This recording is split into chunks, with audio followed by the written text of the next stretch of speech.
Bonjour à tous et merci d'être là. Donc, pour commencer, je vais vous rappeler si vous ne voyez pas exactement ce qu'est l'INSEE en région et quel est son rôle, un peu ce qu'on fait rapidement. Donc, l'INSEE en région a un premier rôle important qui est de faire de la collecte de données et de statistiques auprès des ménages, donc avec un certain nombre d'enquêtes qui sont menées, la plus connue étant le recensement de la population, mais aussi l'enquête emploi qui permet notamment de mesurer le taux de chômage. Il y a aussi des relevés de prix pour la mesure de l'inflation, donc une présence locale liée à ces besoins de collecte. Et puis un deuxième volet qui est d'apporter un éclairage local sur un certain nombre de problématiques économiques, démographiques, sociales, environnementales, etc.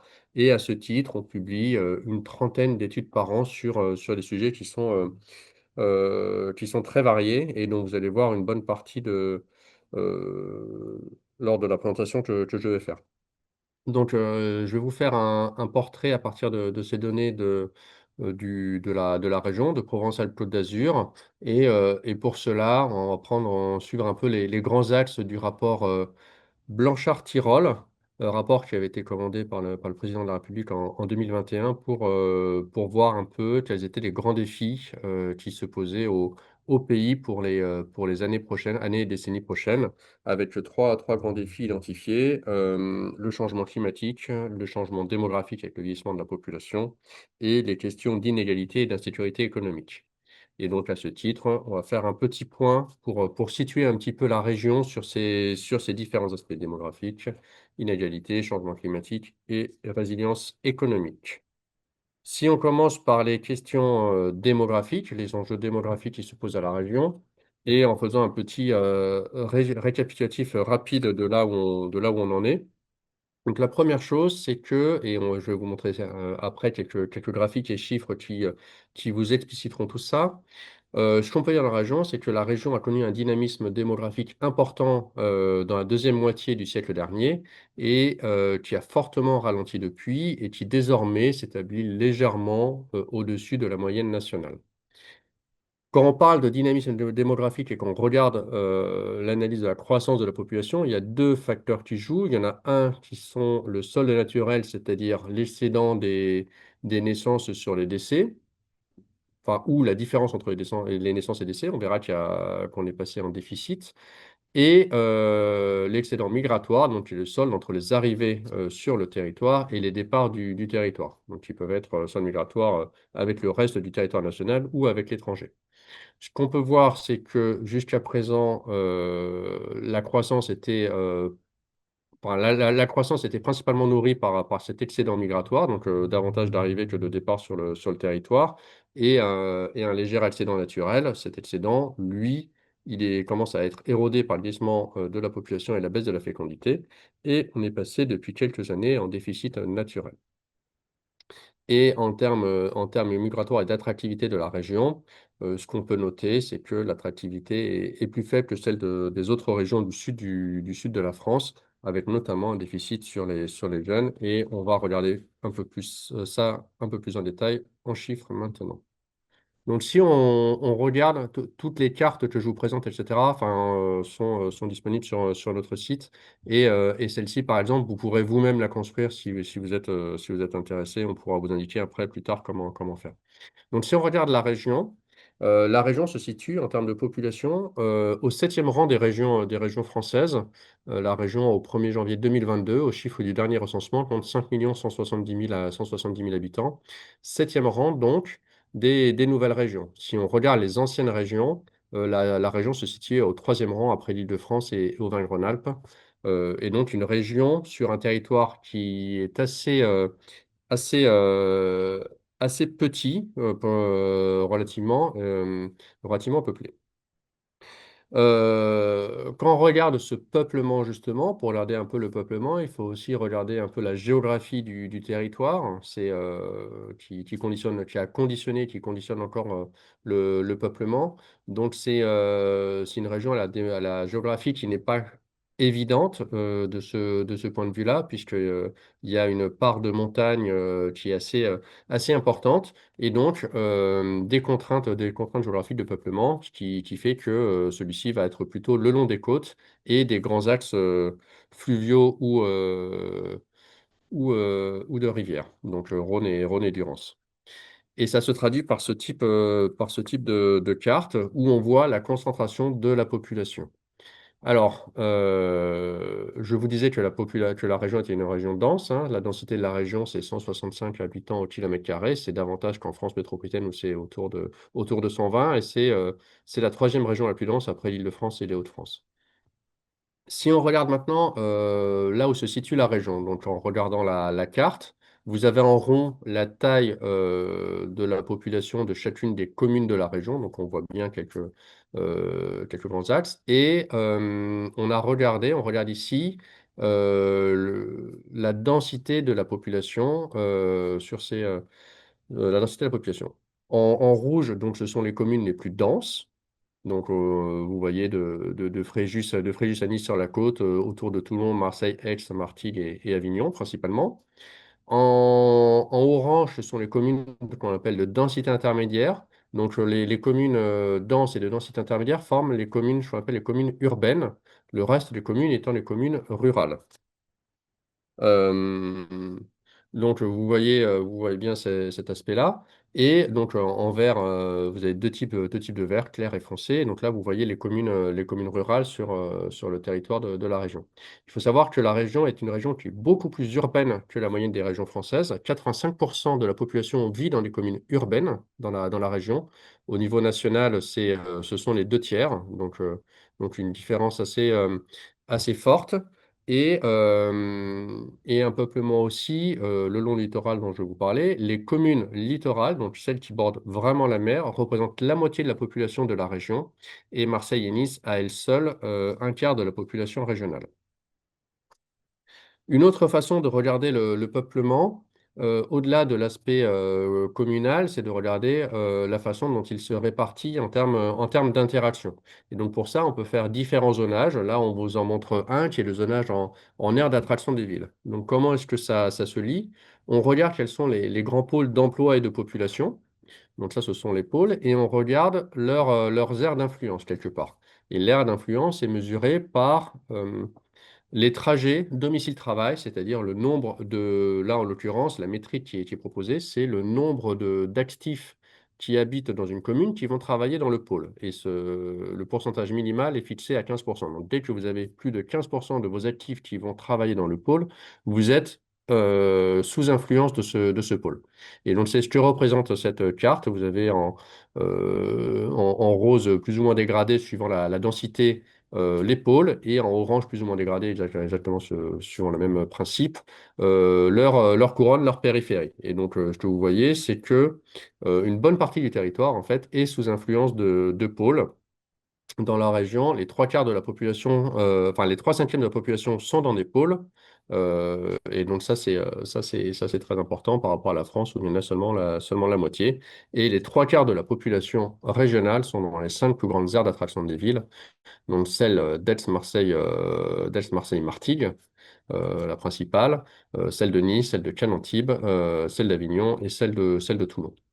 Donc vraiment une concentration autour de ces grands pôles dans la région. Maintenant, si on s'intéresse à la croissance démographique. Donc, ce qu'on peut voir, c'est que, ce que je vous disais tout à l'heure, une croissance démographique qui était soutenue jusque à peu près au milieu des années 2000, hein, qui était de l'ordre, bon an, mal an, en moyenne de 1% par an ou peut-être un peu plus même dans les années 70, hein, et qui croît moins vite depuis, autour de 0,4-0,5 pour cent par an, qui est un rythme qui est très proche de celui de la France métropolitaine désormais. Et donc, sur le passé, donc on voit bien que la croissance a été forte, hein. On est par rapport à la fin des années 70, enfin à la fin des années 60, hein, par rapport à 1968, on a 57%, on a cru de 57% dans la région. avec le Var qui continue à croître très fortement puisque sa population a doublé depuis 1968. Le reste des départements est plutôt au niveau régional, à l'exception des Bouches-du-Rhône, c'est un peu en dessous. Et une croissance donc, qui est bien plus rapide que celle de France métropolitaine, qui est autour de 32%. Et quand on regarde la dernière période, donc la période 2011-2022, qu'on peut décomposer en deux sous-périodes 2011-2016 et 2016-2022, on voit que la population évolue globalement un peu comme la France métropolitaine, autour de 0,4-0,5% par an, un peu plus sur la dernière période à 0,5 qu'au niveau de France métropolitaine. Et pour regarder les composantes de cette croissance, donc la- le solde naturel et le solde migratoire dont je vous parlais tout à l'heure, euh, le solde naturel, la contribution du solde naturel, elle, décroît, a été de 0,2 entre 2011 et 2016. Donc la population croissait de 0,2% par an grâce à l'excédent des naissances sur les décès en moyenne sur le 2011-2016, c'est passé à 0,1 sur 2016-2022. Et le solde migratoire, en revanche, donc c'est-à-dire l'attractivité de la région vis-à-vis du reste du territoire ou de l'étranger, est passé de 0,2 à 0,4 points. Donc c'est vraiment ça maintenant qui fait vraiment la croissance de la population. Au niveau national, c'est équilibré entre les deux composantes entre 2016 et 2022. On peut regarder ça aussi en carte pour vous montrer un petit peu comment ça se traduit, puisque ce que je vous dis, ce sont des moyennes, ça n'est pas du tout homogène sur l'ensemble du territoire, que ce soit l'ensemble du territoire national ou celui de la région. Et donc là, vous voyez sur la carte de gauche l'évolution annuelle moyenne de la population qui est due au solde migratoire entre 2016 et 2022, et sur la carte de droite, celle qui est liée au solde naturel. Donc, ce qu'on observe en rouge, donc c'est quand ça, plus c'est rouge foncé, plus la contribution est importante. Donc, sur la carte de gauche, que vous voyez bien, et c'est par intercommunalité ici, ce que vous voyez bien, ce sont les intercommunalités qui sont les plus attractives au niveau national. Et donc, on voit bien toutes les façades littorales hein, de la Bretagne, enfin, Ouest Normandie, Bretagne, toute la façade atlantique et l'arc méditerranéen, à l'exception de la métropole Aix-Marseille. Euh, donc ça, c'est assez marquant. Euh, et donc la région se situe dans ce cadre-là, un peu comme les autres régions françaises. Et puis, du côté carte de droite, l'évolution du solde naturel. Et ce que vous voyez, donc en bleu, c'est quand il y a un déficit naturel, c'est-à-dire qu'il y a plus de décès que de naissances. Donc, vous voyez bien les territoires qui perdent des habitants à cause de ce sol naturel. Et à l'inverse, quand on est en rose-rouge, il y a un gain. Et donc, on voit bien que les zones qui gagnent des habitants grâce au sol naturel sont principalement, enfin, les zones les plus jeunes, et c'est principalement les métropoles et quelques abords de régions dynamiques. Mais c'est principalement ça. Donc, dans la région, on voit bien la métropole d'Aix-Marseille, Avignon, etc., qui gagnent des habitants grâce à ça. Et pour le reste, dès qu'on va un peu dans l'arrière-pays, on est en déficit naturel. Et donc, ça, c'était cartographié. Maintenant, on repasse au niveau de la région pour regarder cette dimension solde naturel. Et ce qu'on voit, c'est que on est passé en 2004 et même jusqu'en 2014 d'un excédent naturel qui était autour de 10 000 habitants par an. Donc, la région gagnait 10 000 habitants grâce à des naissances supérieures au décès, depuis 2020 un déficit naturel. Donc en 2020-2021, il y avait un fort effet Covid, ce qu'on voit très bien sur le graphe. En bleu, vous avez la courbe des décès, en rouge, la courbe des naissances. Donc on voit bien l'excédent de décès dû au Covid et aux différentes grippes 2020, 21, 22. Et on revient sur une tendance naturelle. En revanche, les naissances, elles baissent depuis une dizaine d'années de façon continue avec une aggravation sur la période la plus récente. Et donc, ça fait qu'on est passé en déficit naturel. Donc, sur la hausse Sur la hausse des décès, donc il y a des effets conjoncturels Covid, mais il y a aussi une tendance plus longue au vieillissement de la population qui fait qu'on a, et aux arrivées aux âges de mortalité des générations du baby-boom qui fait que la mortalité va continuer à croître progressivement dans la région. Et sur les naissances, on a deux phénomènes qui peuvent jouer. Le premier, et qui a surtout joué entre 2010 et 2020, c'est la baisse du nombre de femmes en âge d'avoir des enfants. Et donc ça joue évidemment sur le nombre de naissances. Et le deuxième, c'est la baisse de la fécondité qu'on peut observer et qui s'est accélérée ces dernières années. En 2024, la fécondité dans la région, c'est 1,67 enfants par femme. C'est davantage qu'au niveau national où on est à 1,59. Mais en 2014, donc 10 ans avant, on était à 2,06 enfants par femme. Donc, les femmes de la région font 0,4 enfants de moins qu'il y a 10 ans, enfin, pour résumer. Et donc, une baisse effectivement de la fécondité assez forte qui pèse, qui joue sur les naissances. Si on passe aux migrations, là, on regarde les migrations qui sont internes au territoire national, à la France, et on les regarde par âge pour voir qui part. En bleu, vous avez les entrants, et en gris, vous avez les sortants, et la courbe rouge représente la différence, donc le solde migratoire vis-à-vis du reste du territoire national. Ce qu'on observe, ce qui s'observe un peu partout sur le territoire national, c'est que les âges de forte mobilité sont entre 15 et 30 ans. Ce sont les jeunes qui bougent le plus et ce qui est lié évidemment à des mouvements d'études et puis après de premier emploi ou de début de fondation de famille. Et puis après, enfin plus on avance dans les âges, moins on bouge. Ça, c'est un phénomène qui est national. Et cela se traduit pour la région par un solde migratoire qui est négatif chez les jeunes, chez 15-24 ans, et qui est en revanche positif aux âges actifs et proche de la retraite. Donc ça, c'est la photo. Après, on peut regarder si cette photo a ou pas évolué dans le temps.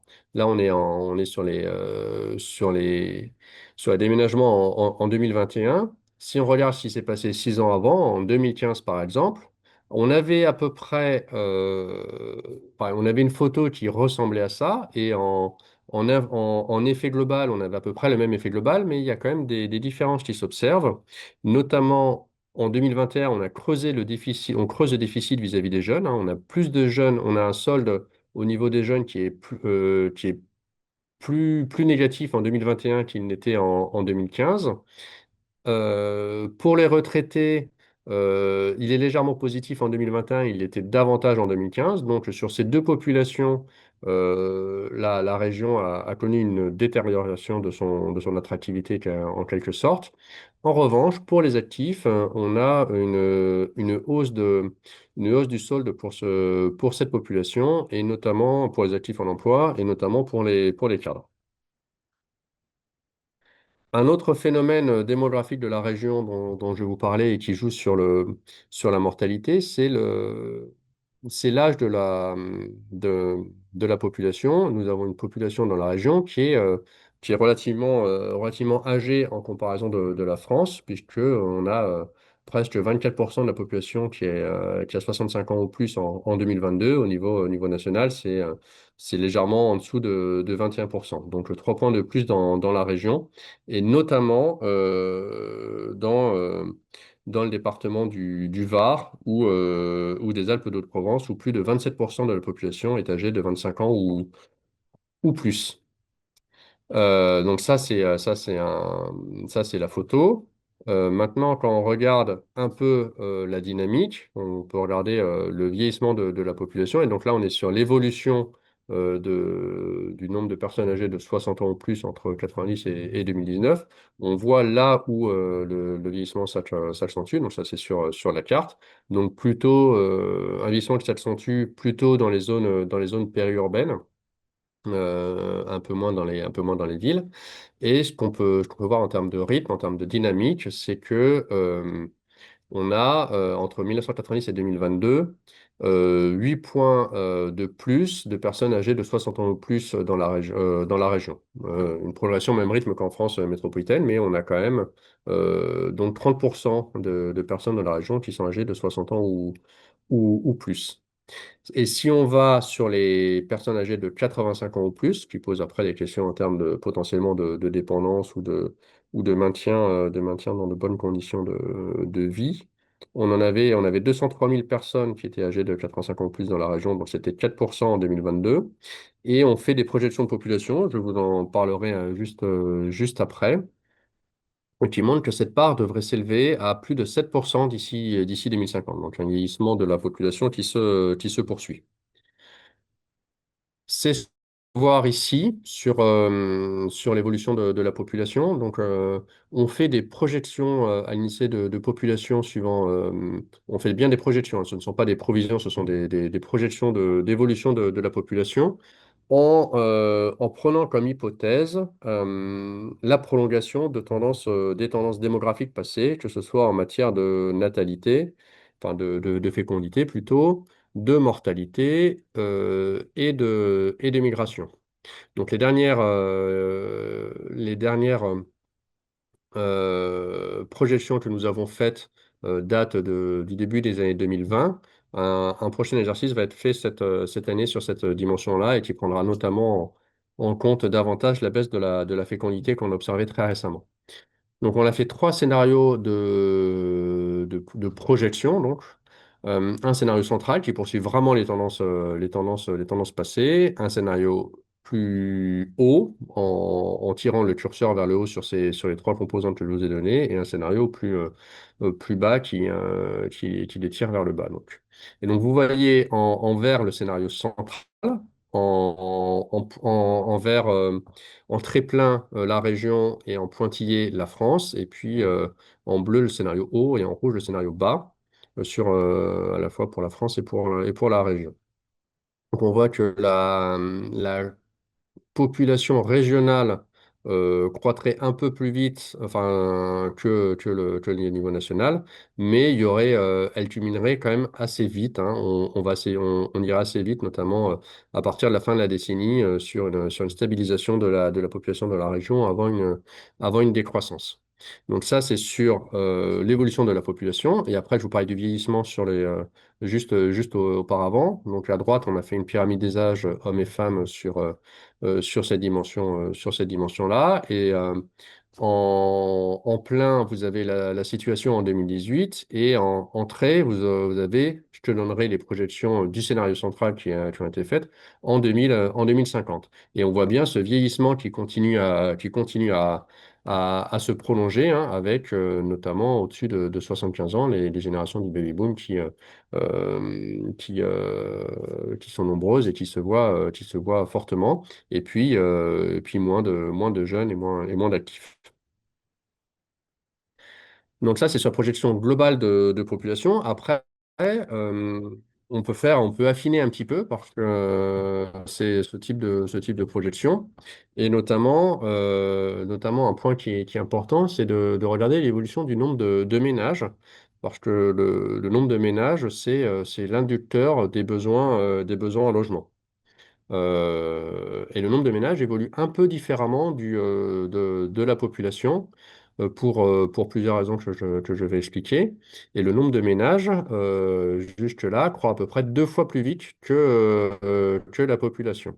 Et donc, en projection, on estime que ce nombre de ménages continuerait, enfin, suivant le scénario central, à croître jusqu'en 2050, même s'il y a une inflexion à partir de 2030. Donc, pourquoi le nombre de ménages croît plus vite que la population? Il y a deux facteurs qui jouent. Il y a ce qu'on appelle un effet de structure démographique. Et là, c'est principalement lié au vieillissement de la population, puisque quand vous avez malheureusement un des deux conjoints qui décède, la personne restante demeure un ménage et continue à avoir un besoin en logement. Et donc ça, ce facteur joue. Et puis après, il y a un effet comportement de cohabitation avec davantage de séparation, des mises en couple plus tardives, donc ça qui peuvent jouer, et puis aussi des questions des questions de, enfin un effet Tanguy, par exemple les jeunes qui pourraient rester plus longtemps chez leurs parents, et puis euh, et puis aussi ceux qui pourraient vivre plus ou moins en structure médicalisée, etc., pour les plus âgés. Donc ça, ce sont ces différents effets qui font qu'au total, le nombre de ménages sur la période 2000, sur la période de projection, continuerait à croître davantage que la population. Et vous avez la décomposition de ces effets, mais je ne vais pas forcément revenir dessus sur le graphique de droite. Mais ce qu'il faut noter en revanche, c'est que en termes de composition, la population changerait fondamentalement, puisqu'on aurait 45% de personnes seules, de ménages composés de personnes seules en 2050, contre seulement 38% en 2018, donc une association très forte aussi de ce phénomène. Et donc, si on regarde un petit peu globalement, pour résumer les gros enjeux liés à la démographie dans la région, un premier enjeu, c'est l'accueil des nouvelles populations, puisque la population continue à croître, en tout cas pour les 10 prochaines années, et donc avec un enjeu d'accueil des nouvelles populations en matière de logement, d'infrastructure, d'emploi, d'éducation, etc. Un enjeu d'équilibre des territoires. Autour du vieillissement, toutes les questions de maintien à domicile de cette population vieillissante, de la population vieillissante qu'il y a dans la région, hein, en matière de logement adapté, de services de proximité, de services à la personne, de personnel soignant, etc. Et puis, plus loin, toujours sur cette population, la question de prise en charge des personnes dépendantes, euh, avec des questions d'établissements spécialisés et de personnel soignant également. Et nous sommes en train de refaire un exercice sur le sujet pour essayer de faire des projections de hausse de dépendance dans les décennies à venir. Si on passe maintenant aux questions de pauvreté et d'inégalité dans la région, qui sont des sujets qui sont très prégnants, puisque dans la région, nous avons en 2021 17,4% des habitants pauvres. Ici, on parle de pauvreté monétaire, c'est-à-dire des gens qui ont un revenu inférieur à 60% du revenu médian, donc celui qui décompose en deux la population nationale, c'est un peu plus de 1100 € par mois par unité de consommation en 2021. Et donc ça, c'est 2,5 points de plus qu'au niveau de France métropolitaine, qui est à 14,9%. Là, en prenant la même source de données. Et ce qu'il faut noter, c'est que la région est la quatrième de France avec le taux de pauvreté le plus élevé, derrière les Hauts-de-France, la Corse et l'Occitanie, donc un niveau de pauvreté élevé, avec comme particularité une pauvreté très présente chez les enfants. Un quart d'enfants est pauvre. On considère la pauvreté au niveau des ménages, hein, donc de l'ensemble des individus des ménages. Donc un quart d'enfants qui est pauvre dans la région, c'est le deuxième taux le plus élevé, c'est 4 points au-dessus de la France métropolitaine. Pauvreté qui touche aussi assez fortement les familles monoparentales, une sur trois l'est, alors que les couples sans enfants le sont beaucoup moins, autour de 8%. Une autre caractéristique de la région, c'est que le niveau de vie des personnes pauvres est particulièrement faible. C'est-à-dire, ça c'est un... Bon, après, je ne rentrerai pas dans les détails techniques sur cette mesure-là, mais c'est un point à noter. Et par ailleurs, les inégalités sont également particulièrement marquées dans la région.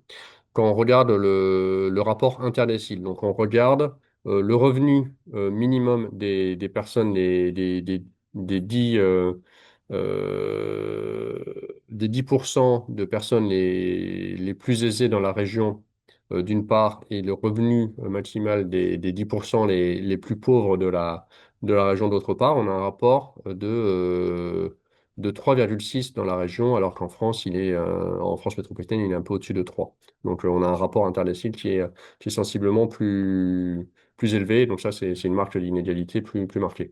Là, tout ce que je vous dis, c'est quand on regarde les revenus ici, ce sont les revenus après redistribution et après impôt, hein. Donc, c'est vraiment le revenu disponible des ménages. Donc, c'est après tout le système redistributif monétaire. Donc, ça. Donc, si on regarde le taux de pauvreté plus en détail, donc ça, c'est ce que je vous disais, hein, c'est le positionnement de la région par rapport aux autres régions françaises. On peut aussi le regarder sur la carte de droite à l'intérieur de la région. Donc là, vous avez une carte lissée qui vous montre un petit peu où se situe la pauvreté dans la région. Et donc, pour schématiser la pauvreté dans la région, ça n'est pas propre à la région, hein, mais c'est très marqué. Ce sont les grands centres urbains euh, et les territoires très ruraux. Ce sont les deux grands espaces où le taux de pauvreté est sensiblement plus élevé qu'ailleurs. Et on peut même noter qu'à Marseille, si Marseille est composé de 16 arrondissements, donc qui sont autant de communes, enfin en tout cas qui peuvent être considérés comme des communes. Et donc on a à Marseille 5 arrondissements de Marseille qui sont parmi les 20 communes les plus pauvres de France métropolitaine. Et qui sont même pour certaines plus pauvres que les communes les plus pauvres des régions et départements d'outre-mer. Donc c'est très, très marqué. De l'autre côté du spectre de revenus, on a aussi des très hauts revenus qui sont plus fréquents qu'en France de province dans la région. Donc, on appelle très hauts revenus tous ceux qui sont, enfin, c'est le 1% qui gagne, qui a des revenus les plus élevés au niveau national. Donc, c'est bien au niveau national qu'on regarde ça. Ils sont très présents en Île-de-France, hein. Il y en a 2,3% de cette population qui est présente en Île-de-France. Au niveau de France de province, c'est plutôt en dessous de 0,8. Et dans la région, on a 1% de ces très hauts revenus. Donc, c'était des revenus supérieurs à 9 000 euros par mois pour une personne seule en 2017. Et ces trois revenus sont présents dans les grands pôles d'emploi, notamment Aix-en-Provence et sur le littoral azuréen. Euh, la région est marquée par et là je reviens sur la partie plutôt pauvreté, par une forte présence de quartiers prioritaires de la politique de la ville, ce qu'on appelle les QPV. Il y a 10,6% de la population, c'est-à-dire 539 000 personnes qui habitent dans un QPV en 2020. C'est 2,5 points de plus qu'en France métropolitaine. Voilà, donc ça, c'est un point important. Ces quartiers prioritaires de la ville ont été définis autour de critères principaux de pauvreté des gens y habitant. Et les quartiers de la région sont encore plus marqués par cette pauvreté, puisque la moitié des habitants de ces quartiers sont pauvres. Un autre phénomène qui est marquant, c'est que les migrations résidentielles contribuent à dépeupler les QPV, d'une part, et les appauvrissent légèrement, d'autre part. Donc, ce qui veut dire que, en gros, il y a moins de gens de l'extérieur qui arrivent dans les QPV, qui vont s'installer dans les QPV, il y en a davantage qui partent. Et ceux qui partent sont plus aisés que ceux qui restent. Et donc, ça a un effet ça a un effet sur le revenu moyen des habitants de ce quartier de politique de la ville, sachant que ceux qui viennent s'installer ont des revenus qui sont à peu près similaires à ceux qui sont présents. Donc, en relatif, on a un appauvrissement des quartiers de la politique de la ville par rapport au reste de leur environnement urbain. Ces quartiers sont peuplés de gens qui sont plutôt jeunes, avec une forte part de familles monoparentales. Et une des caractéristiques de la région, c'est qu'on a un parc de logements sociaux qui est plutôt plus faible qu'ailleurs, et donc des logements sociaux qui peuvent être en manque. Et les gens qui y habitent ont un faible niveau de diplôme, notamment chez les plus jeunes, et on va en parler ensuite, puisque ça a des conséquences en termes d'insertion sur le marché du travail. Ici, ce sont des cartes qu'on a faites sur les sortants précoces du système scolaire. Sortants précoces du système scolaire, ce sont les personnes qui n'ont pas obtenu de 18 à 24 ans, qui n'ont pas obtenu de diplôme et qui ne sont plus dans le système scolaire. Plus vous êtes orangé foncé, plus vous avez de sortants précoces du système scolaire, plus vous êtes bleu, moins vous en avez. Ça, c'est en comparaison à la moyenne régionale. Donc, ce que vous pouvez observer, on a fait ça dans les 5 plus grosses communes de la région. Vous avez en entrée le contour des quartiers de la politique de la ville. Ce qu'on peut voir, c'est que les sortants précoces du système scolaire sont très, très fortement concentrés dans ces quartiers de la politique de la ville ou alentour. Et c'est très géolocalisé, hein, dès que vous vous éloignez de plusieurs centaines de mètres, alors vous revenez à des niveaux beaucoup plus classiques de sortants précoces, voire en dessous de la moyenne. Donc, et ça se vérifie vérifie sur l'ensemble des communes de la région. Donc, des difficultés très fortes de ce côté-là. Or, Or, pour l'insertion professionnelle, le diplôme est quand même un facteur qui est très important. Et donc, cela explique aussi pourquoi, notamment dans les quartiers de la petite de la ville de la région, il y a une insertion professionnelle qui est très compliquée. C'est un des facteurs, il y en a évidemment d'autres.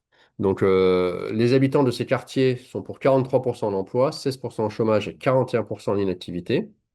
Quand on compare ça aux autres quartiers de la politique de la ville de France métropolitaine, on voit que l'inactivité est plus marquée, que donc l'insertion dans le monde du travail est plus faible. Et puis après, vous avez en dernier la comparaison avec la région. Et donc ces difficultés d'insertion sont notamment marquées pour les femmes, les étrangers et les jeunes. Ce qui nous fait passer un peu aussi au taux de chômage et aux difficultés qui sont afférentes. Donc, le taux de chômage dans la région est de 8% à la fin du second trimestre 2025. C'est très proche de ses plus bas niveaux historiques, hein, qui étaient de 7,8% qu'on a pu atteindre il y a quelques trimestres. Mais ça reste supérieur au niveau de France métropolitaine, hein, de façon assez forte, même si l'écart s'est fortement réduit depuis les années 2000. Donc ça, c'est le graphique que vous voyez à droite. Et à gauche, vous envoyez la géographie dans la région avec un taux de chômage qui est particulièrement concentré dans le Vaucluse et les Bouches-du-Rhône. Donc les Bouches-du-Rhône, c'est plutôt du côté de l'Alse rhodanien et de Marseille.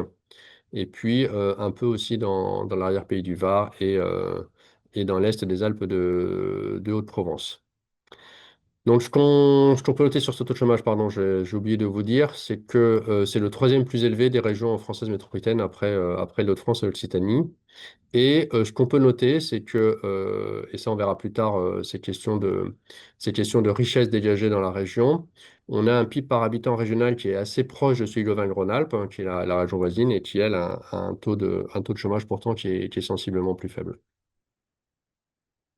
Donc, quand on regarde cette géographie du chômage, elle est assez proche, en fait, en creux de la géographie des diplômes, enfin, en miroir inversé, puisque là, vous avez sur la carte de gauche le taux de diplômés, donc là, c'est supérieur ou égal à la licence. Donc, vous voyez qu'autour d'Aix-en-Provence, les gens sont particulièrement diplômés, autour de Cannes, Nice et Marseille également, avec des centres universitaires qui sont présents, et un taux de diplômés bien moindre sur une bonne partie du reste de la région. Donc ça, c'est cette photo-là. Et vous voyez sur la carte de droite l'inverse.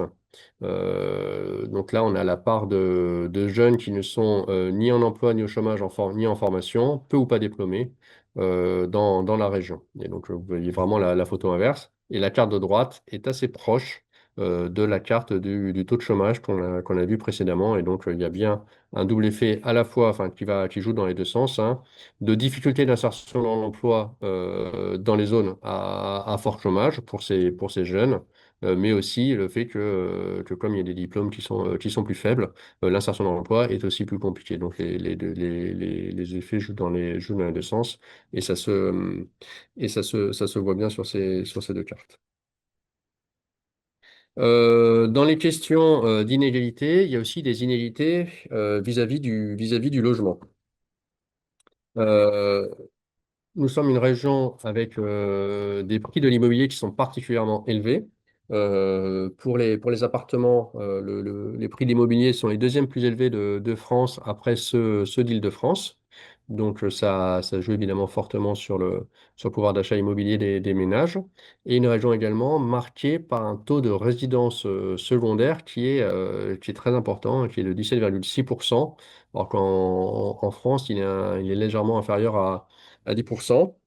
Et tout ça, ça joue sur les conditions de logement et notamment sur ce qu'on appelle la suroccupation des logements dans la région. La suroccupation des logements, il y a une certaine norme, enfin en tout cas, il y a une norme un peu d'occupation standard d'un logement. On considère que les gens sont à l'aise avec une certaine norme d'occupation d'un logement. Et dans la région, beaucoup plus de logements sont suroccupés par rapport à cette norme qu'au niveau national. Et ça, pour tout type de commune, ce que vous voyez sur le graphique de gauche. Et à droite, vous voyez où est cette suroccupation. Elle est particulièrement présente, notamment sur le littoral azurien et autour de Marseille. Donc, des conditions de logement qui sont plus compliquées. Une autre façon de le mesurer également, c'est de regarder un petit peu la capacité d'achat d'un logement des locataires actuellement. Et donc, on a fait un exercice, donc évidemment, qui repose sur un certain nombre d'hypothèses en termes de taux, etc. Euh, enfin, de taux de durée d'emprunt, de conditions d'emprunt, etc. Mais avec les prix d'immobilier qu'on observe.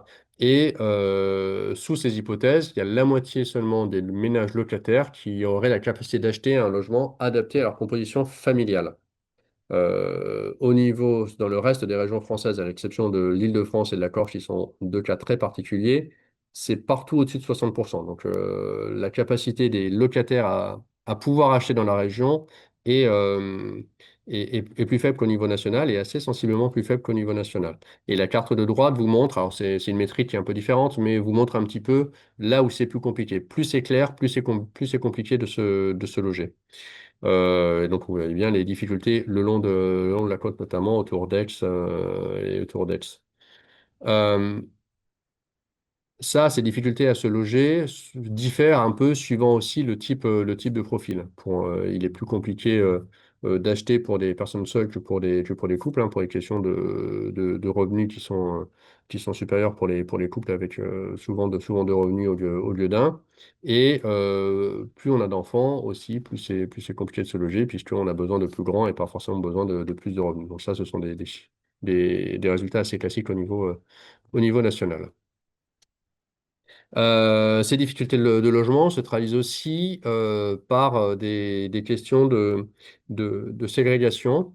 Et ce qu'on peut voir, c'est que dans la région, on a des disparités territoriales de niveau de vie qui sont particulièrement présentes à Avignon et Marseille. Donc, on a fait un exercice au niveau national sur les 50 plus gros pôles nationaux de mesure de la ségrégation résidentielle. Donc, la ségrégation résidentielle, c'est le fait que des gens d'à peu près, enfin, de niveau de vie et de revenus identiques vivent plutôt ensemble. C'est ça le principe général. On mesure la dispersion des revenus au niveau de la commune et on regarde si les gens sont mélangés suivant ces niveaux de revenus un peu partout sur la commune ou à l'inverse, s'ils vivent vraiment dans les quartiers très isolés.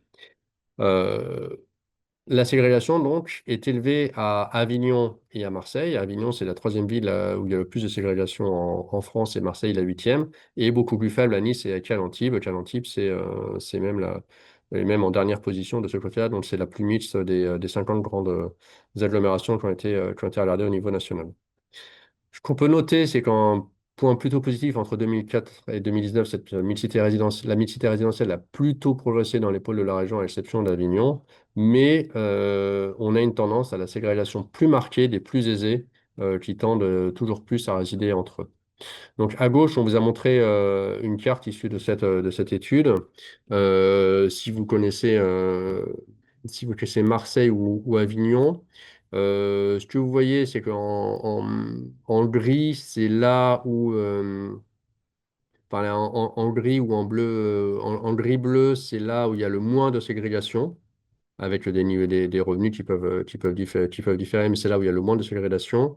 Et dès que vous allez vers le orange foncé ou vers le bordeaux foncé, c'est là où il y a une ségrégation marquée. Bordeaux foncé, c'est là où il y a les riches vivent ensemble, et Et orange foncé, c'est là où les moins aisés vivent ensemble. Donc, vous voyez bien les grands ensembles et les quartiers qu'on connaît bien sur Marseille et sur Avignon. Donc, Avignon ne prend pas que la ville d'Avignon, on prend évidemment l'ensemble du pôle qui comprend Villeneuve-les-Avignon, puisque les populations plus aisées vont plutôt vivre dans cette commune-là. Et si vous voulez regarder un peu toutes ces questions de niveau de vie à un niveau fin, de niveau de vie, de pauvreté, etc., ou d'inégalité à un niveau fin, on publie depuis peu à l'INSEE un outil de cartographie qui vous permet d'avoir sur les carreaux de 200 mètres par 200 mètres dans toutes les villes les niveaux moyens de revenus, de pauvreté et d'inégalité. Et donc, qui donne des cartes assez intéressantes. Et puis après, dernier point sur les inégalités, enfin deux derniers points sur les inégalités, donc les questions d'accès aux services. Premier, c'est l'accès aux services numériques. Donc la région n'est pas marquée par des inégalités particulières sur l'accès au très haut débit. Les inégalités sont davantage sur la question d'électronisme. Et donc la capacité justement à pouvoir s'emparer de ces outils, à s'y sentir à l'aise. Et là, ce sont les distinctions classiques qu'on a au niveau national, hein, où il y a un facteur âge qui joue hein, sur ces questions d'électronisme et un facteur diplôme. Mais ce sont à peu près les mêmes dimensions qu'au niveau national, avec 16% de la population qui est considérée en situation d'électronisme dans la région. Et dernière inégalité donc d'accès. Donc là, ce sont les questions d'accès aux services. Donc, on mesure l'accès à des paniers de services. Donc, il y a plusieurs paniers de services qui sont définis et qui sont définis avec notamment l'Agence nationale de la cohésion des territoires. Euh, et on regarde un petit peu les temps d'accès. Donc là, ce sont les temps d'accès en voiture moyens à ces services. Ça ne dit pas que les services sont ouverts ou qu'il n'y a pas c'est juste le temps d'accès moyen à un équipement, à un service. Et donc, on voit que la région, globalement, enfin, que les habitants de la région ont un accès au service qui est plutôt bon de façon générale en moyenne nationale, évidemment, avec un certain nombre de disparités territoriales et notamment dans les zones de montagne où l'accès au service est naturellement plus compliqué avec toutefois une partie des zones touristiques de montagne qui bénéficient d'un accès aux services un peu supérieur à ce qu'on peut regarder à ce qu'on peut avoir dans le même type de territoire ailleurs, du fait justement de leur côté touristique. Donc les enjeux qui sont liés à ces dimensions, il y a les enjeux d'emploi, de formation et d'insertion, hein, puisque on a vraiment ces difficultés dans la région. On a un taux d'emploi qui est inférieur à la moyenne nationale, à la fois pour les hommes et pour les femmes. Des jeunes peu diplômés qui sont aussi plus fréquents. Et des quartiers de la politique de la ville qui sont aussi plus nombreux. Des enjeux de logement, hein. Je n'ai pas mentionné, mais on a vraiment un parc de logements sociaux. Enfin, on a deux effets. On a un des prix d'immobilier qui sont élevés, une suroccupation des logements, et on a également un parc de logements sociaux qui, dans la région, est inférieur à la moyenne nationale quand on regarde les villes qui doivent être soumises aux obligations de logements sociaux. Donc ça, c'est aussi un enjeu dans la région, notamment dans certains quartiers. Il y a des enjeux d'éducation dont j'en parlais, et puis après, il y a des enjeux sociaux avec toutes ces questions de revenus et de pouvoir de vivre. Si on passe maintenant aux questions climatiques et environnementales de façon plus large, donc ce qu'on peut noter, c'est que, si ça veut bien passer, c'est que le territoire de la région est relativement protégé hop, j'ai juste un problème d'affichage de la suite du diaporama. Voilà, c'est bon. Que le territoire de la région est protégé par un certain nombre de mesures, avec la présence de 4 parcs naturels régionaux, ce qui est très important dans la région. 2 marins, Calanque et Port-Cros, et 2 terrestres, le parc des Écrins et le parc du Mercantour. 9 parcs naturels régionaux également, et puis un certain nombre de réserve naturelle. Donc une bonne partie du territoire est couvert par des éléments de protection. Ce qui est un point très positif, mais ça n'empêche qu'il y a un certain nombre de fragilités et de difficultés dont il faut tenir compte. Donc on peut, et notamment celui du changement climatique. Donc on peut regarder plusieurs aspects donc, qui mélangent à la fois enjeux environnementaux et enjeux sociaux. Sur le premier, on a regardé la vulnérabilité énergétique. Je vous parlais de logement tout à l'heure et de difficultés liées au logement. La vulnérabilité énergétique des ménages de la région par rapport au prix de l'énergie, enfin au coût de l'énergie, au coût de chauffage de leur logement, au coût de l'énergie pour se chauffer dans leur logement. Donc, on a dans la région globalement moins de passoires thermiques qu'au niveau national. Et ça, c'est surtout dû à un climat qui est très fortement favorable, à l'exception des zones de montagne. Donc, un atout de ce côté-là en matière de dépenses énergétiques et de dépenses sociales. En revanche, quand on regarde, donc ça c'est la carte de gauche, quand on regarde sur la carte de droite, et ça c'est un travail qu'on a fait sur la vulnérabilité énergétique des ménages, dans la région, il y a 11,5% des ménages qui dépensent plus de 9% de leurs revenus en énergie de chauffage, pour schématiser. Au niveau national, c'est 17%. Donc, la région est bénéficiaire de ce climat. Ça, l'effet climat, vous le voyez en vert sur le point. Donc ça, c'est un point très positif. En revanche, si on regarde le bâti et donc notamment, on voit que donc le bâti, c'est en gris ici. On voit qu'il y a la région a un bâti qui est de moins bonne qualité que le niveau national en moyenne, notamment dans certains départements, Alpes-Maritimes, Vaucluse et Var. Et il y a également, et ça c'est pour cette question de vulnérabilité énergétique, on regarde également le revenu, hein, la région ayant des taux de pauvreté plus élevés, le revenu joue négativement sur ces questions de vulnérabilité énergétique.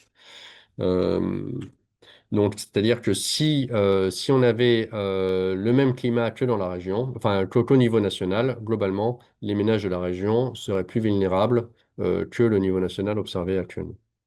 C'est ce que ça veut dire. Quand on regarde les émissions de gaz à effet de serre dans la région, donc la région est davantage émettrice qu'au niveau national. En 2021, la région émettait 6,8 tonnes équivalent de CO2 par habitant. C'est 11% de plus que la France métropolitaine. C'est dû à des spécificités sectorielles fortes dans la région. Notamment, il y a une industrie qui est fortement émettrice dans la région. Toutes les industries ne le sont pas, mais il y a un certain nombre d'industries qui sont émettrices dans la région, notamment autour de l'étang de Berre. À l'inverse, on a une agriculture qui est beaucoup moins le fait de grandes cultures ou d'élevage bovin et donc qui est moins émettrice. Et le secteur résidentiel, et c'est principalement le chauffage, qui est également moins émetteur on en parlait juste avant, à un climat qui est plus favorable. Donc c'est la figure globale. Et donc ça montre aussi là où il y a des enjeux de décarbonation dans la région. Ce sont les secteurs où il faut accentuer le plus. Pour le transport, c'est à peu près comme au niveau national. Ce qu'on peut noter, c'est qu'il y a une évolution qui est positive en matière d'émissions dans la région, hein, comme au niveau national. L'industrie a fait des progrès, par exemple. Il y a aussi des progrès qui ont été faits sur le secteur résidentiel et le secteur tertiaire. Sur la partie transport, les progrès sont moindres, transport routier, et surtout les autres transports où il y a des émissions qui ont continué à croître. Pour revenir au transport routier, justement, on peut regarder, analyser plusieurs choses, et notamment les transports routiers des individus. le principal inducteur de ces transports routiers étant les flux domicile-travail. Ce qui ne veut pas dire que ce sont les plus grands trajets, hein. En moyenne, ça n'est qu'une partie des trajets des gens, mais c'est le trajet, sont les trajets les plus fréquents. Donc, on peut regarder les flux domicile-travail. Donc, cette carte n'est pas forcément très lisible au premier abord. Donc là, on a décomposé ça en deux parties. Je vous parlais tout à l'heure justement de ce zonage en aire d'attraction des villes où on regarde les flux entre les pôles et leur couronne, leur périphérie. Là, on regarde ici les flux, l'importance des flux, soit à l'intérieur des pôles, c'est-à-dire par exemple tous les flux qui sont à l'intérieur de Marseille, des habitants qui habitent Marseille et qui vont travailler à Marseille même. Et donc là, on a 290 000 personnes qui font qui ont des flux quotidiens ou quasi quotidiens, en tout cas liés à leur travail à l'intérieur même du pôle de Marseille. C'est aussi élevé dans le pôle de Nice, etc. On regarde aussi les flux qui sont à l'intérieur des couronnes. Et donc, par exemple, si on prend la couronne de Marseille-Aix-Provence, il y a beaucoup de gens qui habitent et travaillent dans cette couronne. Et ce qu'on peut noter d'ailleurs, c'est que sur les 20 dernières années, les flux de périphérie à périphérie ont augmenté. Ce sont ceux qui ont augmenté le plus. Donc ça, c'est cette importance. Et puis après, il y a aussi les flux de la couronne vers les pôles. Et donc c'est ce que montre cette carte où on voit bien les flux qui vont vers Marseille, vers Aix, vers Toulon, vers Nice, etc. Et les grosses zones. Tout ça pour dire qu'une fois qu'on a regardé un peu tous ces flux, on peut faire des analyses un peu plus précises sur les émissions de gaz à effet de serre de ces flux. Et donc ça, c'est la carte. La carte de gauche vous montre les émissions de gaz à effet de serre de ceux qui font des trajets domicile-travail, enfin de ceux qui font des trajets domicile-travail de façon générale. Et donc, ce que vous voyez, c'est donc plus c'est foncé, plus les émissions sont élevées. Donc, ce que vous voyez de façon assez logique, c'est que dans les grands pôles, les émissions sont plutôt plus faibles que sur le reste du territoire de la région. Et c'est lié à deux choses, des distances plus courtes, enfin pour ceux qui y habitent, et surtout des réseaux de transport en commun qui sont aussi plus développés, et à l'inverse, davantage de voitures sur le reste du territoire. Et donc là, vous voyez très bien que dans les périphéries des grands pôles, enfin d'Aix-Marseille d'une part, et de Cannes Antibes, Nice d'autre part, il y a des gens qui n'ont pas accès au transport en commun, qui font des distances longues et donc qui ont des émissions de gaz à effet de serre liées à leur déplacement de fil de travail qui sont relativement élevées. Donc ça, c'est la carte de gauche. Et on peut regarder les choses de façon un peu différente sur la carte de droite en regardant un petit peu l'efficacité carbone de ces trajets justement des couronnes ou des périphéries vers les pôles. Donc vous avez sur les flèches, la taille des flèches qui vous indique un peu le nombre de navetteurs et les couleurs qui vous montrent un peu l'efficacité carbone de ces flux. Et donc plus c'est clair, plus vous voyez l'effet des transports en commun quelque part. Puisque là, on est vraiment en grammes émis par kilomètre. Et donc ça fait abstraction des distances parcourues. Donc là, vous voyez bien que, il y a des transports en commun qui jouent fortement, par exemple, autour de Monaco ou de Cannes-Antibes, ou entre Marseille et Aix. À l'inverse, dès qu'on sort de ces choses-là, là, c'est beaucoup plus émetteur, par exemple, du côté de Sophia Antipolis ou d'Avignon, et autour de l'étang de Berre. Donc, si on compare, donc ça, c'est vraiment au niveau régional. Après, on peut comparer le niveau régional au niveau national et voir comment se situe la région par rapport au niveau national. Donc, globalement, dans la région, il y a 8,8 millions, 1,8 million d'actifs qui se déplacent pour travailler et qui émettent 1,2 million de tonnes d'équivalent CO2. Ça, c'est par navetteur, donc par personne qui se déplace, 0,66 kilos équivalent CO2. Enfin, tonnes équivalent CO2 par an. Au niveau de la France de province, on est à 0,78. Ce qu'il faut savoir, c'est que ce 0,66, pour avoir un ordre de grandeur de comparaison, si on veut atteindre la neutralité carbone, il faut que chaque Français ne doit pas consommer plus de 2 tonnes équivalent CO2 par an. Donc 0,66 pour ceux qui se déplacent, c'est déjà beaucoup par rapport à ces 2 tonnes. Et ça, c'est juste les déplacements domicile-travail, hein. Ça fait abstraction de tout autre déplacement, du chauffage, etc. Donc on est à 0,66. Donc c'est la région a des émissions qui sont plus faibles qu'au niveau national. Et ça, c'est dû à plusieurs facteurs qu'on peut voir sur le schéma de droite. C'est lié au fait que, il y a davantage de zones urbaines avec de fortes concentrations de population et donc des distances domicile-travail qui sont plus courtes et aussi comme davantage de grandes villes, davantage de transports en commun. Donc, ça n'est pas une vertu en soi, c'est la structure de la région, la structure de l'urbanisation de la région par rapport au reste du territoire national qui donne ces résultats. Voilà. Mais ce qu'on peut noter, c'est qu'on a eu un accroissement des, des trajets domicile-travail entre 2008 et 2019 qui sont passés de 10,6 km à 12,2 km, ce qui n'est pas très favorable à la baisse des émissions. Il y a toutefois eu une baisse des émissions liées au transport sur cette même période, mais parce que l'efficacité des véhicules s'est beaucoup renforcée par ailleurs. Et donc, une efficacité des véhicules qui se renforce, mais des déplacements qui sont plus longs, et donc ce qui donne deux effets contraires au total. Un autre aspect qu'on peut regarder, c'est l'artificialisation des sols. Donc, sur la carte de gauche, vous voyez le positionnement de la région par rapport au territoire national. Donc, une région qui est un peu plus artificialisée que la moyenne. Mais c'est aussi lié à son caractère qui est très urbain, hein. C'est ce que vous voyez à droite, hein. Vous voyez les surfaces certifiées sont en rouge, avec une forte artificialisation au niveau du littoral et le long des axes routiers et fluviaux. Et ce qu'on observe en termes de dynamique, hein, sur ces dimensions-là, c'est le desserrement de la population avec un étalement vers la périphérie. C'est ce qu'on a pu observer sur les dernières années. Donc ça, c'est la photo. Ensuite, on peut regarder un petit peu quels sont les inducteurs de cette artificialisation ou de cette consommation foncière.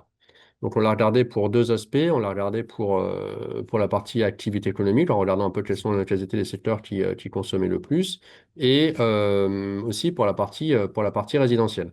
La consommation d'espace, c'est aux deux tiers de la consommation pour les ménages, pour le logement des ménages, qu'ils soient en résidence principale ou en résidence secondaire. Donc on décompose un petit peu, on peut décomposer juste pour les ménages, et c'est ce transparent-là, qui vous montre un petit peu ce qui contribue le plus à l'évolution de la surface au sol. Donc là, c'est sur la décennie 2008-2019 sur le territoire de la région. Donc c'est décomposé en quatre aspects. La croissance démographique, hein, qui explique qu'il y a besoin de plus de logements juste en raison de cette croissance démographique. La taille des ménages, puisque je vous disais tout à l'heure que c'était les ménages, le nombre de ménages était le gros inducteur. Et on a une taille des ménages en France qui tendanciellement diminue. Et elle diminue et elle continue à diminuer. Il y a moins de personnes par ménage. C'est lié en partie au vieillissement de la population, au phénomène de cohabitation dont je vous parlais, etc.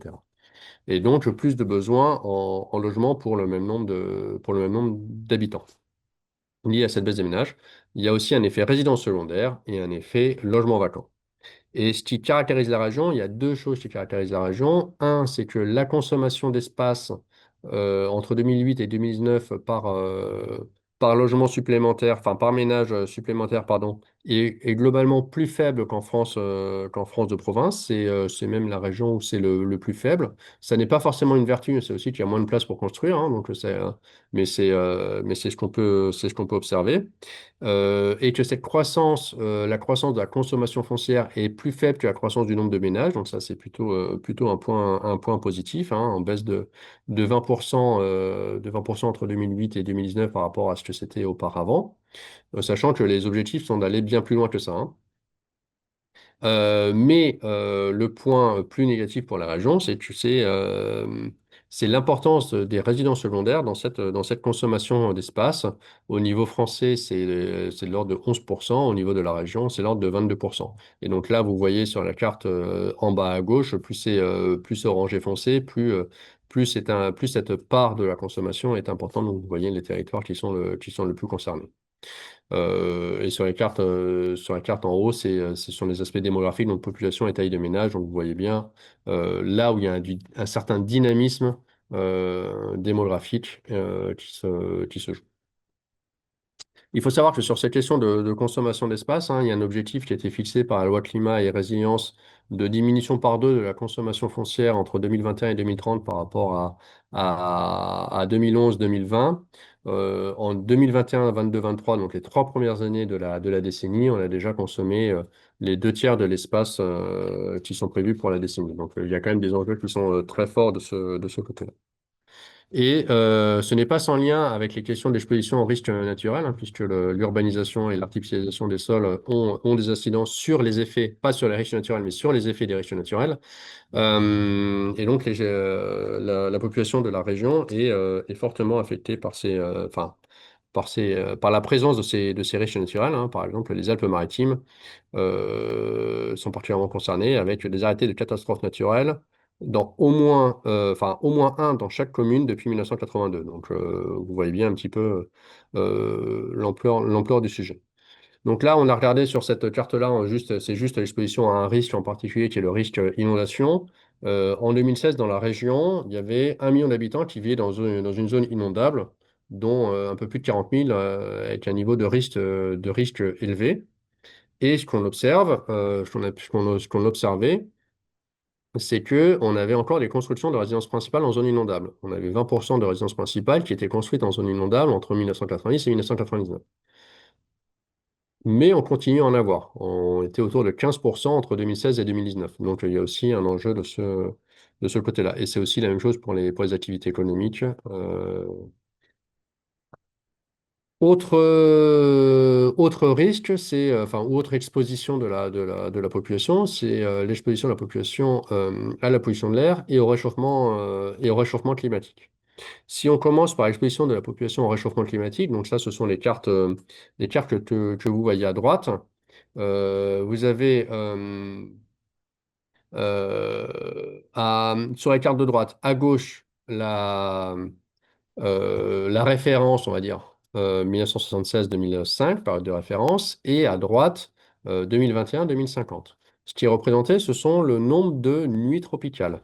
Les nuits tropicales, ce sont les nuits au cours desquelles la température ne descend jamais en dessous de 20 degrés et ce qui commence à être un peu problématique en termes de santé puisque votre corps se repose moins.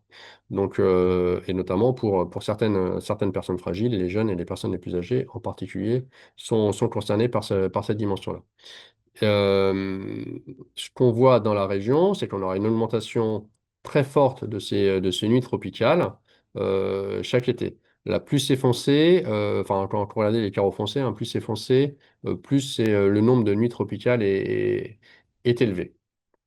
Donc, si on regarde au niveau de la région de façon générale, entre 1976 et 2005, 35% de la population a été exposée à au moins 30 nuits tropicales par été. C'est-à-dire au moins un tiers de l'été était composé de 30 nuits tropicales, était composé de nuits tropicales pour 35% de la population. Ce chiffre de 35% s'élèverait sur la période 2021-2050 à 79% de la population de la région. Donc une hausse très forte de l'exposition de la population à ces nuits tropicales. Et si on regarde les deux départements de la côte azuréenne, le Var et les Alpes-Maritimes, ce serait même 94% de la population qui serait exposée à plus de 30 nuits tropicales entre 2021 et 2050. Donc quelque chose de très fort et qui joue aussi qui peut percuter aussi un peu des enjeux de vieillissement dont on parlait tout à l'heure. Euh, Ça, c'est sur cette exposition-là. Après, il y a aussi une augmentation de l'exposition aux journées de forte chaleur, de très forte chaleur, au-dessus de 35 degrés, qui là concerne des territoires un peu différents. Le littoral est un peu moins concerné. C'est davantage l'intérieur des terres qui est concerné par cette hausse des températures en journée.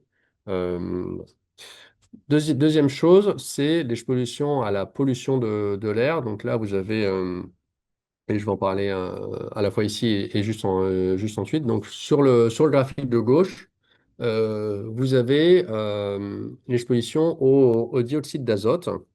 Et donc, vous voyez la part de la population qui est soumise à un dépassement de la ligne directrice, enfin des dernières lignes directrices de l'Organisation mondiale de la santé sur le sujet, une ligne directrice de 2021. Donc, elles ne sont pas encore appliquées au niveau européen. Leur application au niveau européen est pour dans quelques années, mais ça vous donne un état de la situation en 2018 sur ce sujet-là. Et dans certains départements, notamment les Bouches-du-Rhône, quasiment 100% de la population est soumise à une pollution qui dépasse les lignes directrices de l'OMS sur cet aspect-là. C'est très, très frappant sur le long de tous les axes routiers notamment. Quand on regarde un peu plus finement ces questions d'exposition à la pollution de l'air, donc là on est parti des indicateurs d'Atmosud hein, qui mesurent cette pollution de l'air et on a voulu regarder quelles étaient les zones les plus concernées par cette pollution de l'air et qui étaient les personnes qui étaient concernées, quel était le statut socio-économique des personnes concernées par cette population. Donc sur la carte à gauche, vous voyez euh, en rouge là où les enjeux autour de cette pollution sont le plus concentrés et en vert là où c'est le moins concentré. Donc évidemment en vert, vous avez toutes les zones beaucoup plus rurales qui sont moins concernées par cette population et vous voyez bien un peu tous les axes routiers notamment et d'urbanisation qui sont concernés par la par l'exposition à la pollution de l'air. Euh, ça, c'est la carte. Et après, à l'intérieur, on regarde un peu dans les zones rouges, qui sont les personnes qui sont le plus présentes dans les zones rouges. Et ce qu'on voit, c'est que plus l'enjeu de santé ou lié à la pollution de l'air est important, plus les personnes vivant dans ces zones sont de statut socio-économique défavorable. Ça, c'est ce que vous voyez sur le graphique de droite. En fait, là où il y a un enjeu de santé publique qui est élevé, on a décomposé la population en cinq quintiles égaux, c'est-à-dire 20% de la population dans chacun. Et donc, vous avez presque la moitié de la population qui vit dans des zones où l'enjeu est élevé, qui sont de statut socio-économique défavorable, alors qu'elles ne représentent que 20% de la population de la région. C'est ce que ça veut dire. Donc, une surreprésentation dans les zones où les enjeux de santé sont élevés ou assez élevés. Donc des inégalités aussi de ce côté-là. Et donc, ce qui fait dire que dans les enjeux qui sont liés au changement climatique ou à l'exposition au risque, il y a un certain nombre d'enjeux, dont des enjeux sociaux, de réduction d'inégalités que je viens d'exposer, mais aussi de réduction de la vulnérabilité énergétique et d'accompagnement des perdants de la transition écologique. Hein. Ça, c'est aussi un élément très important à noter. Des enjeux autour de la réduction des gaz à effet de serre, hein, puisque la région doit aussi prendre sa part sur ce sujet, avec les enjeux de décarbonation des mobilités, des bâtiments et de l'industrie notamment. Et c'est tout l'enjeu des COP régionales qui sont sur le sujet, que d'essayer d'embarquer l'ensemble des acteurs pour bien permettre cette décarbonation de la région. Des enjeux de limitation de la pression sur les ressources, dont les questions d'artificialisation des sols, et puis des enjeux d'adaptation aux différents changements, puisque l'exposition au risque est élevée et va l'être de plus en plus. Et pour finir, en passant aux enjeux plus économiques et de résilience économique, donc pour faire un petit point sur là où on en est sur l'économie de la région, d'un point de vue très macro, la région, c'est la troisième région en matière de richesse dégagée par habitant, après l'Île-de-France qui est loin devant tout le monde et juste derrière Rhône-Alpes pour les régions de province. Et en termes de richesse par emploi, la région est également troisième. Donc une productivité assez forte dans la région par rapport au reste de la France métropolitaine. Euh, donc ça, c'est en photo. En dynamique, la croissance du PIB entre 2000 pardon, et 2019, donc sur les deux premières décennies du siècle, est assez forte dans la région. C'est aussi la troisième croissance après l'Île-de-France et la Corse, donc une croissance de 0,9% du PIB régional enfin, du PIB régional par habitant et par an entre 2000 et 2019. Ça, c'est le graphique de gauche. Et si on regarde la décomposition de cette croissance, c'est le graphique de droite. Ce qu'on voit, c'est que cette croissance du PIB par habitant vient de deux phénomènes. Et c'est plutôt propre à la région. Une croissance du PIB par emploi, donc de la productivité pour moitié et une croissance du nombre d'emplois. Et ça, c'est un point positif. Et notamment, on a vu tout à l'heure que le chômage avait baissé davantage dans la région qu'au niveau de France métropolitaine. Et donc, une croissance sur ces deux premières décennies qui s'est transformée, qui a bénéficié à l'emploi. L'économie de la région est globalement une économie qui est diversifiée et orientée vers les activités tertiaires. Donc, vous avez sur le graphique de droite les spécificités de l'économie régionale. En bleu, vous avez ce qui est lié à l'industrie. En rose, ce qui est lié aux services. En rose foncé, les services plutôt haute valeur ajoutée et en rose clair, les autres. En jaune, l'administration, enfin les services non marchands, notamment administration publique et équivalent.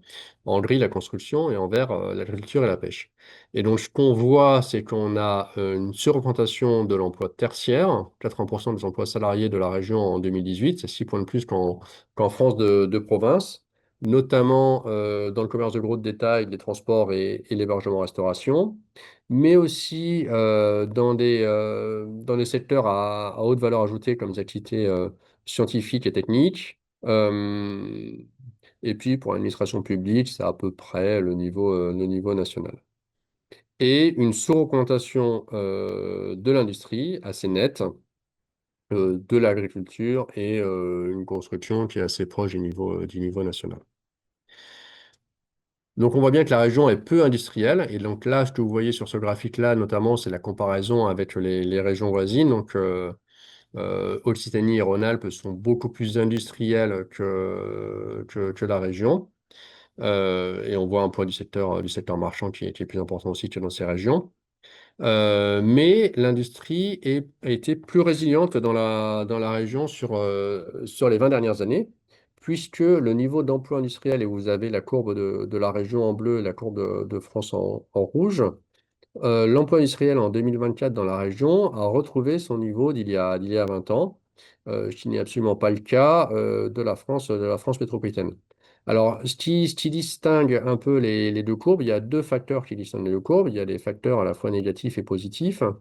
En creux, la région s'est moins désindustrialisée depuis le début des années 2000 euh, parce que les activités, enfin la désindustrialisation qui a touché notamment les activités textiles et automobiles sont deux activités qui ne sont pas présentes dans la région et donc la région n'a pas été touchée par ça. Donc ça explique un peu la différence, notamment dans la première décennie 2000 de dynamique entre la région et le reste du territoire. Et en positif, il y a aussi des industries qui sont plus dynamiques sur les dernières années dans la région, notamment les matériels de transport ou l'industrie agroalimentaire. Euh, en matière de recherche et développement, la région se situe au troisième rang des régions de France de province pour l'effort de recherche, après l'Occitanie et Auvergne-Rhône-Alpes. Ce qui la caractérise là-dedans, c'est un effort de recherche des administrations qui est particulièrement important. Et là, vous le voyez un peu sur la carte de droite, hein, vous voyez sur la carte de droite les zones où il y a un emploi salarié dans la recherche et le développement scientifique qui est important. Vous voyez bien les grands pôles de Sophia Antipolis, de ITER Cadarache et du CNRS à Marseille, ces gros pôles. Et donc, une partie de recherche publique qui est importante dans la région. La recherche privée, elle, est un peu plus dans la moyenne nationale. Sur la diversité de l'économie, c'est ce dont on parlait auparavant. Donc là, la carte de gauche, c'est juste pour vous montrer que la région, en fait, est assez diversifiée en termes d'activité, avec quelques points forts, et notamment le tourisme. Il y a un point, enfin, quelques activités fortes et notamment le tourisme, ce que vous voyez sur la carte de droite. Donc, vous voyez bien l'importance de l'emploi touristique sur le territoire national, avec un emploi touristique qui pèse de l'ordre de 40% de l'emploi salarié dans les zones d'emploi de Briançon et de Saint-Tropez. Donc, très très fort, ce qui constitue une certaine faiblesse, hein, notamment un emploi touristique très, très fort dans la zone de montagne avec le réchauffement climatique. C'est un enjeu fort pour ces territoires. Il y a aussi des enjeux liés au logement des saisonniers, etc. Donc, il y a un certain nombre de dynamiques, de questions, mais donc une présence très forte de l'emploi touristique. Il y a dans les points forts de la région aussi, dont on peut parler rapidement, la place de la culture, où il y a un emploi culturel qui est assez important, ou de l'économie maritime, et encore plus si on considère la marine.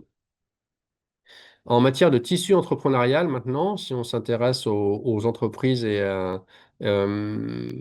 et à ce qu'elles sont, donc on a un tissu entrepreneurial qui est davantage le fait dans la région de micro-entreprises. Donc les micro-entreprises, pour schématiser, ce sont celles qui font moins de 10 salariés et de grandes entreprises. Donc il y a quelques grandes entreprises et beaucoup de micro-entreprises. En revanche, une région qui a un tissu de PME et d'établissements de taille intermédiaire qui est plus faible qu'au niveau national. Et ça peut jouer un peu sur la dynamique d'emploi, puisque les PME notamment sont celles qui créent globalement le plus d'emplois. Et je te montre le graphique de droite avec la barre, hein, avec les barres jaunes.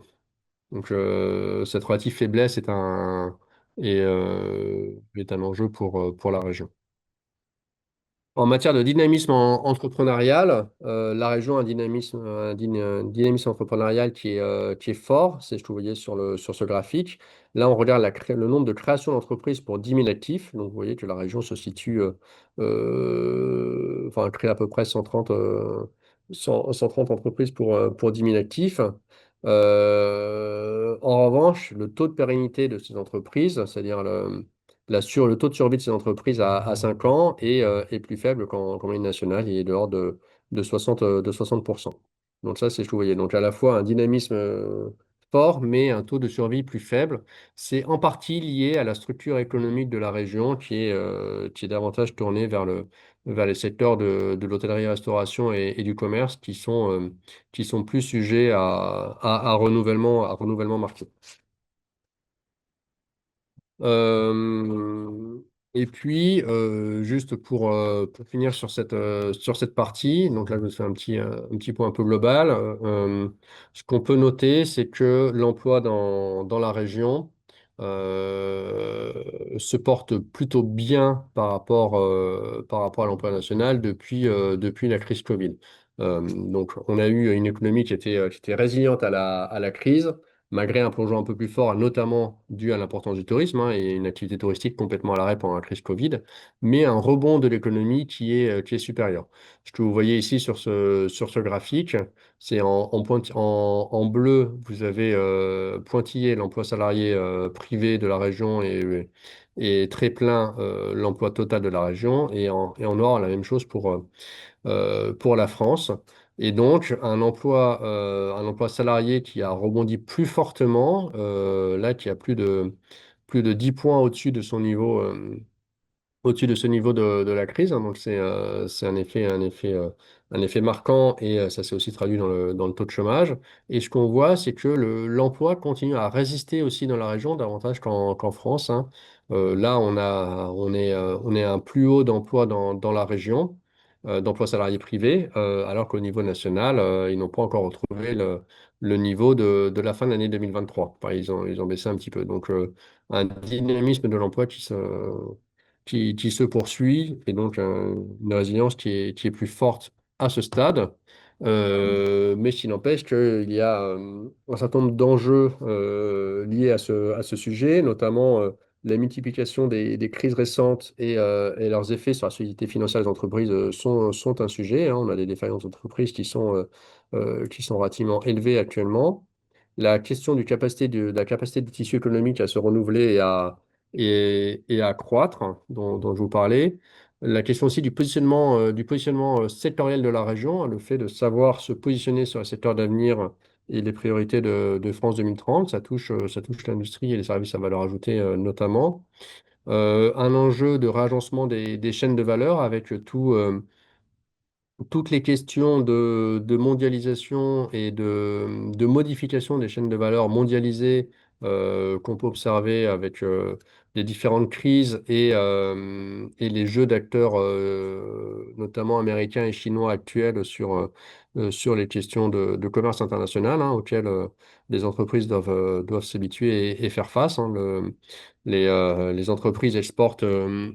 Enfin, les PME de la région ont les États-Unis comme deuxième plus gros marché.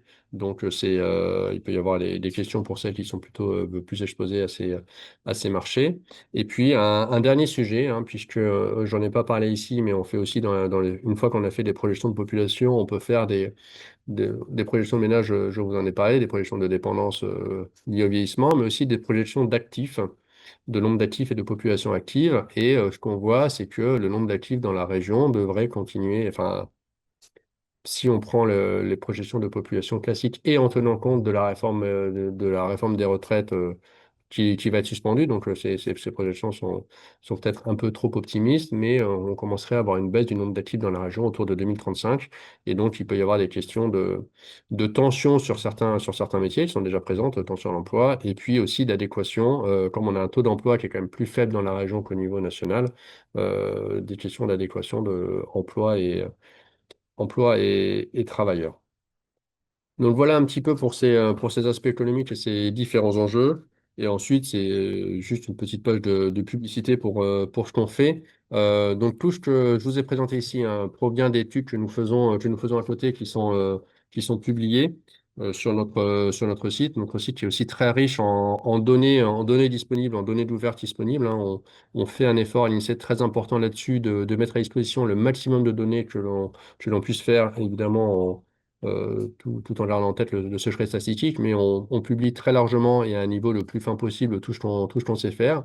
Et puis après, on a aussi des questions on vous tient au courant, on tient globalement au courant de ce qu'on fait via les réseaux sociaux, on publie des choses dessus, on essaye de vulgariser aussi et de simplifier, de donner des grands messages par des vidéos pédagogiques et notamment au niveau de la région. Voilà, donc je vous remercie de votre attention et je suis à votre disposition si vous avez des questions sur cette présentation.